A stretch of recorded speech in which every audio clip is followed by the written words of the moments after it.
இயேசு உங்களை நேசிக்கிறார். பிரியமானவர்களே, இந்த நாளில் ஆண்டவர் நம்மளோடு பேசும்படியாய் வேதத்திலிருந்து ஒரு 3 வசனங்களை கூட வாசித்து ஆண்டவர் நம்மளோடு பேசுகிற காரியத்தை பார்ப்போம். அது 1 தெசலோனிக்கேயர் புஸ்தகம் 4வது அதிகாரம் 16வது வசனம், 17வது வசனம், 18வது வசனம் இப்படியாக சொல்லுகிறது. ஏனெனில் கர்த்தர் தாமே ஆரவாரத்தோடும் பிரதான தூதனுடைய சத்தத்தோடும் தேவ எக்காலத்தோடும் வானத்திலிருந்து இறங்கி வருவார். அப்பொழுது கிறிஸ்துவுக்குள் மரித்தவர்கள் முதலாவது எழுந்திருப்பார்கள். பின்பு உயிரோடு இருக்கும் நாமும் கர்த்தருக்குள் எதிர்கொண்டு போக மேகங்கள் மேல் அவர்களோட கூட ஆகாயத்திலே எடுத்துக்கொள்ளப்பட்டு இவ்விதமாய் எப்பொழுதும் கர்த்தருடனே கூட இருப்போம். ஆகையால் இந்த வார்த்தைகளினாலே நீங்கள் ஒருவரையொருவர் தேற்றுங்கள் என்று எழுதப்பட்டு இருக்கிறது. பிரியமானவர்களே, இயேசு வருகிறார், இயேசு இதோ சீக்கிரம் வருகிறார், ஜீசஸ் கம்மிங் சூன் அப்படின்ற வாசகங்களை எங்கும் நாம் கேட்டுக்கொண்டே இருக்கிறோம். சபைகள் ஆண்டவருடைய சத்தத்தை கேட்கும் பொழுது இயேசு சீக்கிரம் வரப்போகிறார், மனம் திரும்புங்கள், பரலோக ராஜ்யம் சமீபமாய் இருக்கிறது. இந்த சத்தம் எப்பொழுது நம்முடைய காதுகளில் தொனித்து கொண்டே இருக்கிறது. பிரியமானவர்களே, ஆனால் இந்த குறித்ததான கவலை நமக்குள் இருக்கிறதா?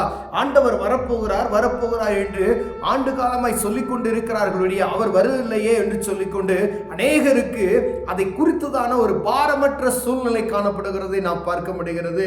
ஆனால் இயேசு வரப்போகிறார் என்கிற உண்மையான செய்தியை தான் வேதம் எழுதியிருக்கிறது. இந்த வேதத்தில் எழுதப்பட்ட எல்லா காரியங்களும் 100க்கு 100 உண்மையான காரியம். பிரியமானவர்களே, ஏன்னா வானத்தையும் பூமியும் படைத்த சர்வ வல்லமையுள்ள தேவன் அவரே எழுதி வைத்திருக்கிறார் இந்த வார்த்தைகளை. அப்படின்னா ஒருவருக்கொருவர் இந்த வார்த்தைகளினாலே நீங்க தேற்றிக் கொள்ளுங்கள் என்று சொல்கிறார். ஒருவேளை உங்களுக்கு நேரம் கிடைக்கும் போது பொழுது போகாமல் நீங்க பேசிக்கிட்டு இருக்கீங்க பார்த்தீங்களா, உலகப்பிரகமான காரியத்தை பேசுவதை நிறுத்திவிட்டு ஆவிக்குரிய காரியத்தை நீங்கள் பேசுவீர்களானால் இப்படிப்பட்ட சத்தியங்களை நாம் அறிந்து கொள்வதற்கு முடியும். பிரியமானவர்களே, ஏனெனில் கர்த்தர் தாமே ஆரவாரத்தோடும் பிரதான தூதனோடும் தேவ எக்காலத்தோடும் வானத்திலிருந்து இறங்கி வருவார். அப்பொழுது கிறிஸ்துவுக்குள் மரித்தவர்கள் முதலாவது எழுந்திருப்பார்கள் என்று வேதம் சொல்லுகிறது. பிரியமானவர்களே, இந்த செய்தியை நம்ம யூடியூப்ல, அங்க டிவியில, அநேக காரியங்கள்ல வானத்தில் எக்காலம் ஊதுற மாதிரி சத்தங்களை துணிக்கிற மாதிரிலாம் நம்ம டிவியில பார்க்கிறோம். இது நேரா நடந்துச்சுன்னா எப்படி இருக்குன்னு சொல்லி நம்ம ஆவிக்குரிய கண்களை நம்ம பார்க்கும் பொழுது அது பயங்கரமான ஒரு காரியம். பிரியமானவர்களே, அது ஒரு சாதாரணமான காரியம் அல்ல. வானத்தையும் பூமியும் படைத்தவர் அவர் வரும்பொழுது பயங்கரமா இருக்கும். அப்ப மரித்தவர்கள் முதலாவது எடுத்துக்கொள்ளப்படுவார்கள். பின்பு உயிரோடு இருக்கிற நாம மேகத்துக்குள் நாம் எடுத்துக்கொள்ளப்படுவோம் என்று வேதம் சொல்லுகிறது. பிரியமானவர்களே, அநேக நேரங்களில் யூடியூப்ல பார்த்தீங்கன்னா சர்ச்சில் இருக்கிறவங்க பாதி காணா போயிடுறாங்க. அந்த மாதிரி நியூஸ் அந்த இதில் போடுறாங்க பார்த்தீங்களா.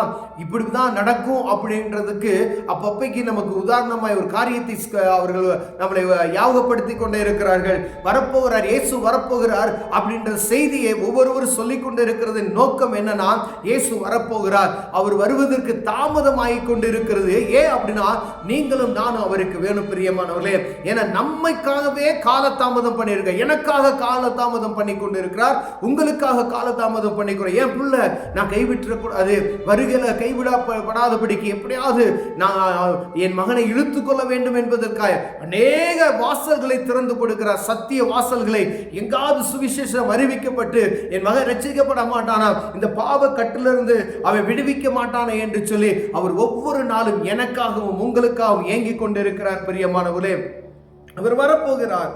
பின்பு உயிரோடு இருக்கிற நாமும் கர்த்தருக்கு எதிர்கொண்டு போக மேகங்கள் மேல் அவர்களோடு கூட ஆகாயத்தில் எடுத்துக்கொள்ளப்பட்டு இவ்விதமாக எப்பொழுதும் கர்த்தருடனே கூட இருப்போம் என்று வேதம் சொல்ல. ஆண்டாண்டு காலமாய் வாழக்கூடிய ஒரு இடத்துக்கு நாம் எடுத்துக்கொள்ள போகிறோம் என்கின்ற செய்தி நாம் அறிந்திருக்க வேண்டும். ஏதோ இது ஒரு கட்டுக்கதையான காரியமோ அப்படி அல்ல, ஏதோ ஒரு இந்த சும்மா குறி சொல்லுகிற காரியம் அல்ல. வேதம் தெளிவாக எழுதி இருக்கிறது. எடுத்துக்கொள்ள ஆண்டாண்டு காலமாய் வாழ, நித்திய வீட்டில் வாழ்வதற்கு நமக்காக ஆயத்தம் பண்ணப்பட்ட அந்த இடத்திற்கு ஆண்டவர் எடுத்து செல்லுவார். பிரியமானவர், ஆகையால் இந்த வார்த்தைகளால் நீங்கள் ஒருவரையொருவர் தேற்றுங்கள். இந்த வார்த்தைகளை குறித்து நாம் பேசுகிறோமா? இயேசு கிறிஸ்து வரப்போகிறார், அவர் எப்படி வருவார் என்ற வார்த்தையை நீங்கள் ஒருவருக்கொருவர் பேசி தேற்றிக் கொள்ளுங்கள் என்று ஆண்டவர் சொல்லுகிறதை பார்க்க முடிகிறது. பிரியமானவர்களே, அப்படின்னா நம்ம வீட்டில் பிள்ளைகளோடு பேசணும், மற்றவங்க வேலை செய்யறவங்களோடு பேசுங்க, உங்க நண்பர்களோடு பேசுங்க. இயேசு கிறிஸ்து வர வரப்போகிறார், அவர் வரும்பொழுது இப்படி நடக்கும். ஏன் இப்படி நடக்கும் அப்படின்னா, எடுத்துக்கொள்ளப்படுவர்கள் யார் யார் எடுத்துக்கொள்ளப்படுவார்கள்? வானத்தையும் பூமியும் படைத்த சர்வ வல்லமையுள்ள தேவனை விசுவாசிக்கிறவர்கள் எடுத்துக்கொள்ளப்படுவார்கள். பாவத்துக்கு மரித்து நீதிக்கு பிழைக்கிறவர்கள் எடுத்துக்கொள்ளப்படுவார்கள்.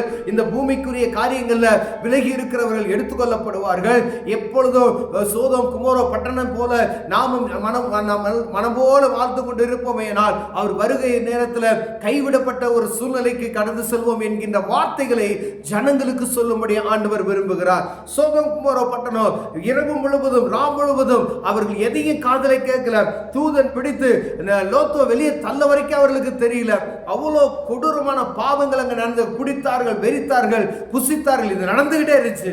விடியும் பொழுது ஒன்றும் இல்லாமல் போய்விட்டது. பிரியமானவர்களே, இந்த காரியம் வேதத்தில் எழுதியிருக்கிறது. இப்படிப்பட்டதான ஒரு காரியம் நடக்கக்கூடாது என்பதற்காய் நாம் தப்பித்துக் கொள்ளும்படியாய், மீண்டுமாய் ஒரு மரணம் வராதபடிக்கு எச்சரிக்கையாக இருக்கும்படியாய் உங்கள் மீதும் என் மீதும் இயேசு நேசம் வைத்தபடியினாலே நமக்காகவே அவர் பரிந்து பேசிக்கொண்டு காலதாமதம் பண்ணி கொண்டு இருக்கிறார் என்பதை நாம் அறியும்படியாய் பேசிக்கொண்டு இருக்கிறார். பிரியமானவர்களே, இந்த வார்த்தைகளினாலே ஒருவருக்கொருவர் தேற்றுங்கள். உங்க உறவினர்களோடு பேசுங்க, உறவினர்களோடு இதை பற்றி பேசுங்க. இயேசு வரப்போகிறார், மனம் திரும்புங்கள், பரலோக ராஜ்யம் சமீபமாய் இருக்கிறது, பாவ மன்னிப்பு நிச்சயத்தை நீங்கள் பெற்றுக்கொள்ளுங்கள் என்று சொல்வோமானால் அவர்களுக்குள்ளார் ஒருவேளை அவர்களை கைவிட்டு போகாதபடிக்கு அவர்களும் அந்த நித்திய வீட்டுக்கு அழைத்து செல்ல வல்லமையாக இருக்க. பிரியமான, ஏன் நமக்காக அல்ல, நம்முடைய தகப்பனுக்காக, நம்முடைய அம்மாவுக்காக, நம்முடைய சகோதரனுக்காக கூட ஆண்டவர் தாமதம் பண்ணி கொண்டிருக்கிறார். உங்க கூட பிறந்தவர்களுக்காக தாமதம் பண்ணி கொண்டிருக்கிறார். பிரியமானவர்களே, எப்படியாவது இவங்க ரட்சிக்கப்படணும் என்றது ஆண்டவருடைய விருப்பம். ஒருவனு கெட்டு போகாதபடி நித்திய ஜீவனை பெற்றுக்கொள்ள வேண்டும் என்பதே ஆண்டவருடைய விருப்பமாய் இருக்கிறது. இதற்காகவே காலதாமதமாய் கொண்டிருக்கிறார். இப்படிப்பட்ட வார்த்தைகள் அவர்களோடு பேசும் பொழுது அவர்களுக்கு விசுவாசம் வர்த்திக்குவதற்கு ஆண்டவர் உதவி செய்வார். இந்த பாவ மன்னிப்பு நிச்சயத்தை பெற்றுக் கொண்டோமானால் பரலோக ராஜ்யத்தில் நித்தியமாய் நாம் வாழுவதற்கு ஆண்டவர் வைத்திருக்கிற அந்த இடத்துக்கு நாம் கடந்து செல்லலாம் என்கிற இந்த செய்தியை அறிந்து கொள்வார்கள். பிரியமானவர்களே, ஒருவரை இது அறியாமல் இருந்தோமானால் நம்முடைய உற்றார் உறவினருக்கு சொல்லுவோம், நம்மளும் இதை அறிந்து கொள்ளுவோம். பரம தகப்பன் வரும் பொழுது மேகத்தின் மீது எடுத்துக் கொள்ளப்படுவோம். ஆண்டாண்டு காலமாய் வாழக்கூடிய ஒரு இடத்துக்கு அழைத்து செல்லுவார். கண்களை மூடுவோம், ஜெபம் செய்வோம். அன்பின் தகப்பனே, ஆண்டவரே, நித்திய வீட்டிற்கு அழைத்து செல்வதற்கு நாங்கள் பாத்திரவான்களாய் மாற்றும் ஆண்டவரே. நாங்கள் மாத்திரமல்ல ஆண்டவர், கால தாமதம் பண்ணுவது எல்லாரும் ரட்சிக்கப்பட வேண்டும் என்பதற்காக அவர்களையும் நாங்கள் ஆயத்தப்படுத்த எங்களுக்கு உதவி செய்யுங்க. இயேசுவின் நாமத்தில் பிதாவே, ஆமென்.